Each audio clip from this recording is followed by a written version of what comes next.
les entreprises peuvent-elles financer leurs projets? Une entreprise a besoin d'argent pour se développer et en gagner par la suite. Par exemple, elle doit pouvoir acheter du matériel de production. Comment les dirigeants peuvent-ils trouver les financements dont ils ont besoin? Grâce à l'emprunt, qui peut prendre plusieurs formes. Un emprunt bancaire traditionnel, le plus souvent limité au montant apporté par le dirigeant dans sa société.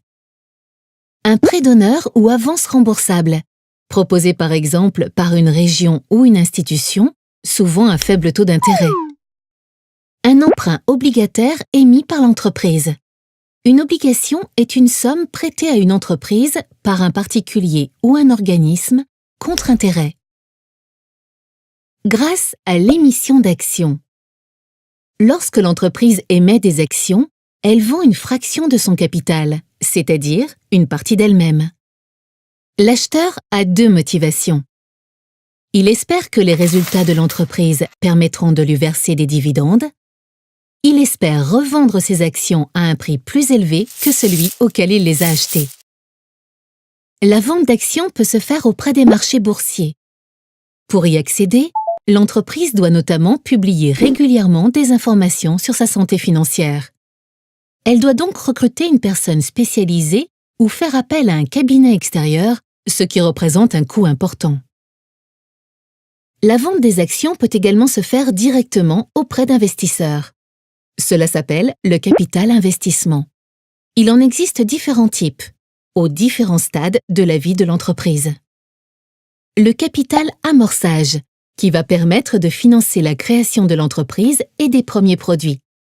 Si les investisseurs sont proches du dirigeant, parents ou amis, on parle de love money.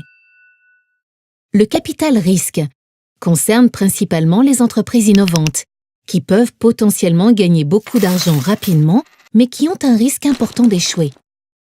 Dans le cas d'investisseurs privés, appelés business angels, ils apporteront aussi leur réseau et leur expérience. Le capital développement s'adresse à des entreprises déjà rentables qui ont besoin d'investir pour accélérer leur croissance, en s'implantant à l'étranger par exemple. Une nouvelle forme de financement apparaît actuellement, le crowdfunding. Via Internet, il permet à des particuliers d'investir directement dans des entreprises, en actions, prêts ou dans une moindre mesure, en dons. Que ce soit par l'emprunt ou l'émission d'actions, les entreprises disposent de plusieurs possibilités, en fonction des sommes dont elles ont besoin, de leur stratégie ou encore de leur taille.